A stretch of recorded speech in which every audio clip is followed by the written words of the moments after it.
Jadi Al-Fatihah. Bismillahirrahmanirrahim. Maliki yaumiddin. Iyyaka na'budu wa iyyaka nasta'in. Ihdinas siratal mustaqim. Shiratal ladzina an'amta 'alaihim ghairil maghdubi 'alaihim waladdallin. Al-Fatihah itu Pak Ibu artinya pembuka. Jadi namanya memang sudah pembuka. Bahkan dalam riwayat dijelaskan bahwasanya itu Al-Fatihah ada 7 huruf yang terhijab di dalam suratul Fatihah, dan ternyata 7 huruf itu mampu menutup 7 pintu neraka.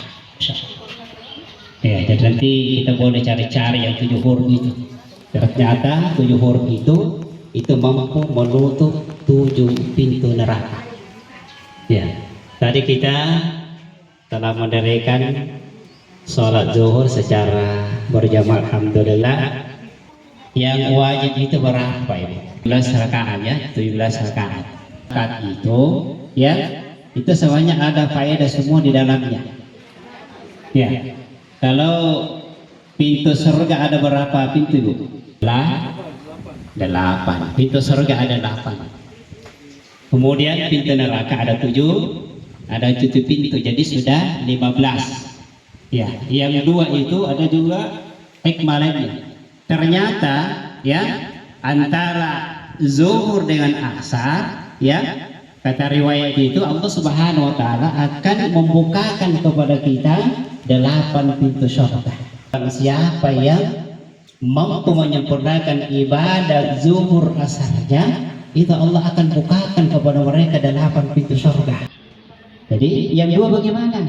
Ya, yang 2 rakaat subuh ya. Rakaat pertama mampu ya menghapuskan dosa siang kita. Rakaat kedua mampu menghapuskan ya dosa malam kita. Masya Allah. Makanya ya, mohon maaf, yang mampu menyempurnakan ibadah sholatnya, sholat wajibnya saja, insya Allah tidak akan tersentuh lagi oleh api neraka Allah Subhanahu wa ta'ala. Jadi kalimat atau kata-kata halal bihalal itu sebenarnya bahasa Arab yang di Indonesia. Bahkan ketika ditanya orang Arab apa itu artinya halal bihalal, mereka tidak tahu apa itu halal bihalal. Ya, cuman orang Indonesia yang mengindonesiakan itu bahasa. Ya, jadi kalau saya boleh sampaikan, sebenarnya bahasa halal bihalal itu adalah bahasa evaluasi diri.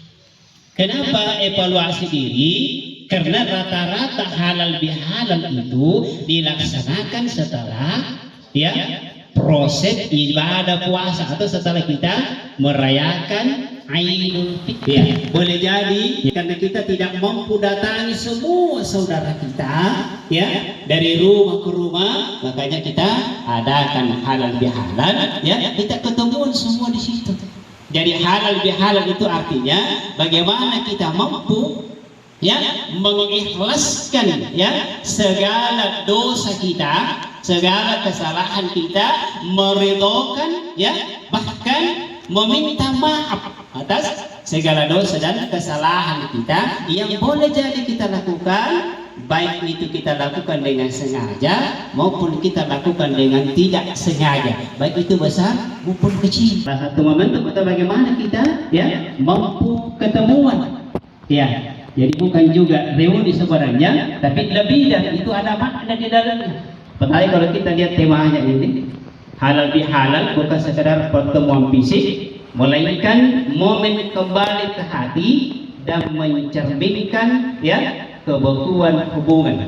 Jadi pertemuan halal bihalal itu bagaimana kita berbicara dari hati ke hati. Kenapa? Ya, mohon maaf, Padija mengambil tema ini berbicara hati. Karena memang ya, dalam Quran sendiri Allah Subhanahu wa taala sampaikan ya, a'udzubillahi minasyaitonir rajim, qad aflaha man zakkaha wa qad khaba man dassaha.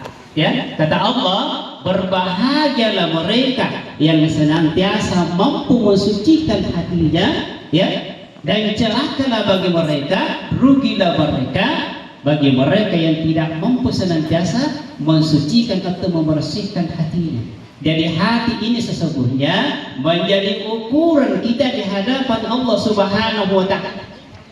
Ya, menjadi ukuran. Kalau insya Allah hati ini baik, maka pandangan kita insya Allah akan menjadi baik.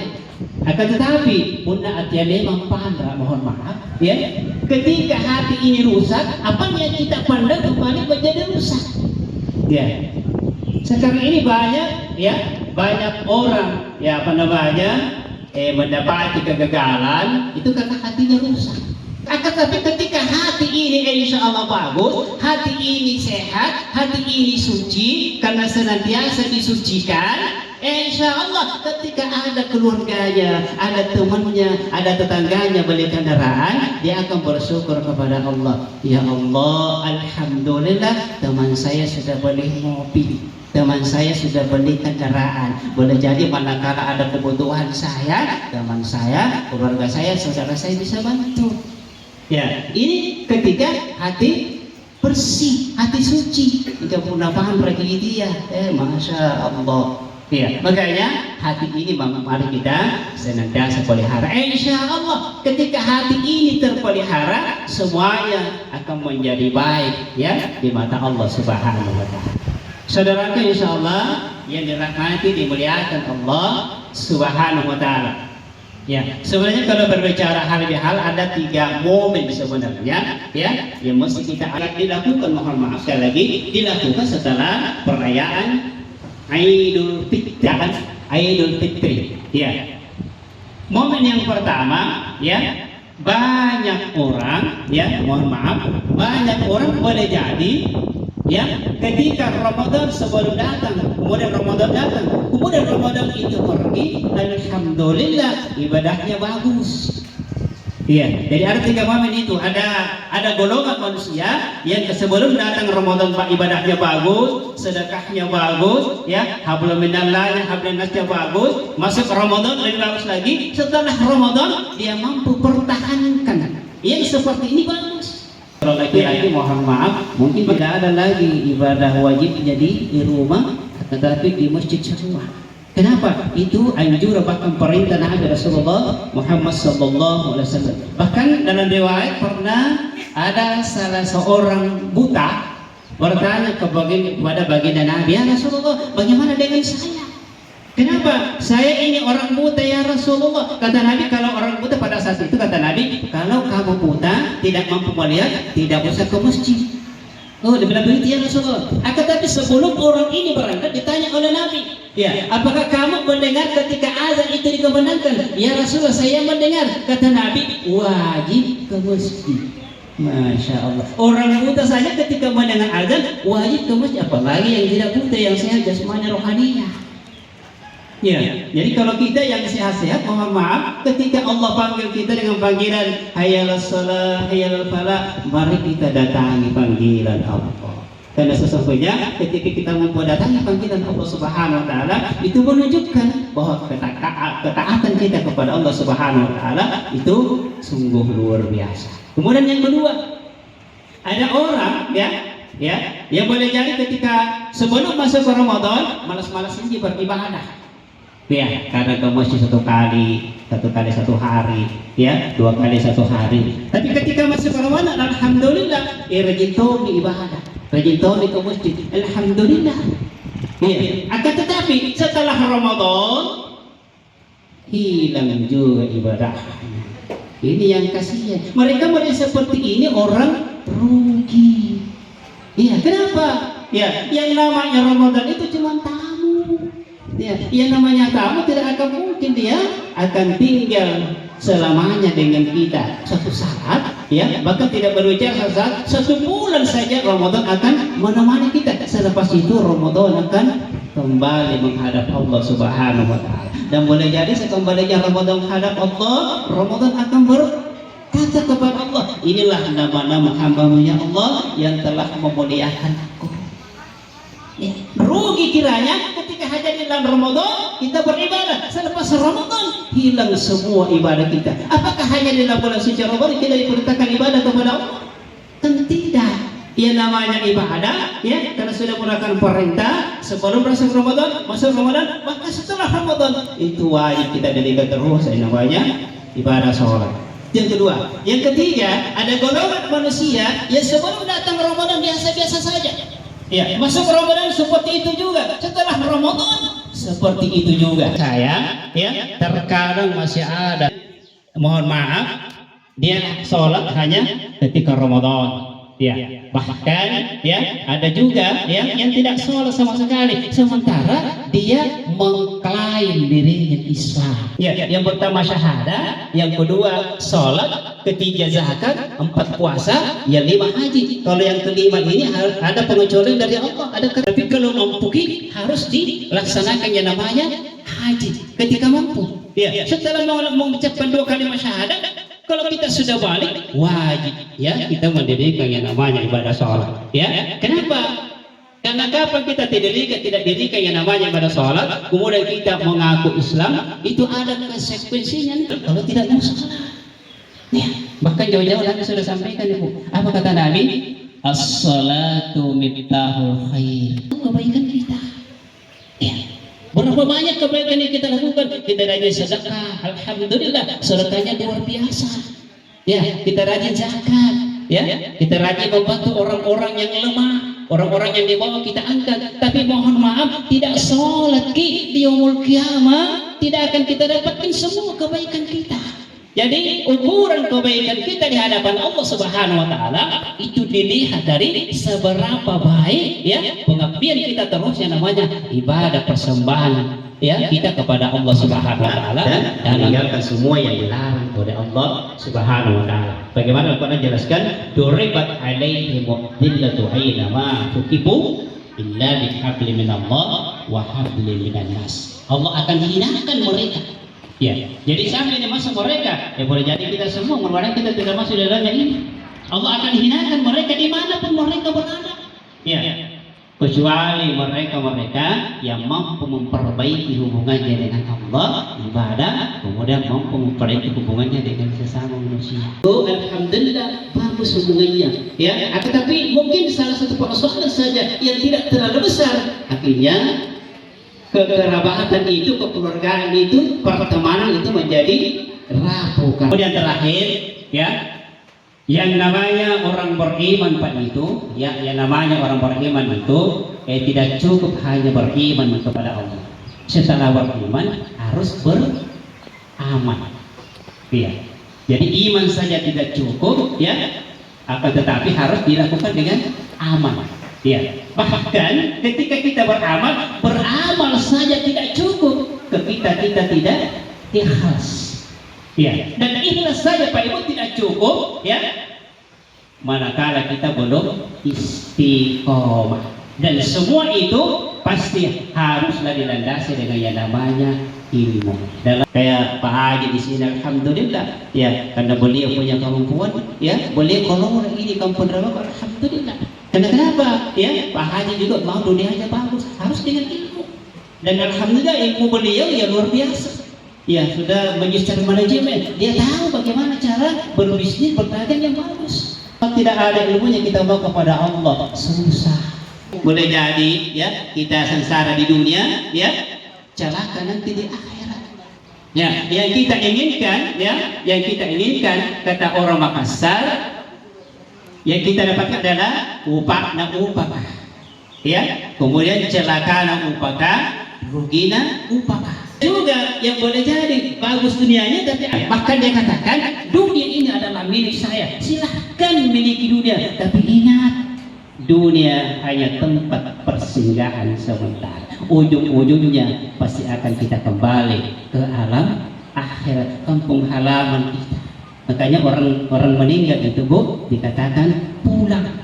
Kenapa dikatakan pulang? Berpulang ke rahmatullah, kembali kepada Allah. Karena kita dari sana. Awal-awal kita dari sana semua. Dan pada akhirnya kita akan kembali ke sana. Kayak orang merantau, ya, dia pulang kampung.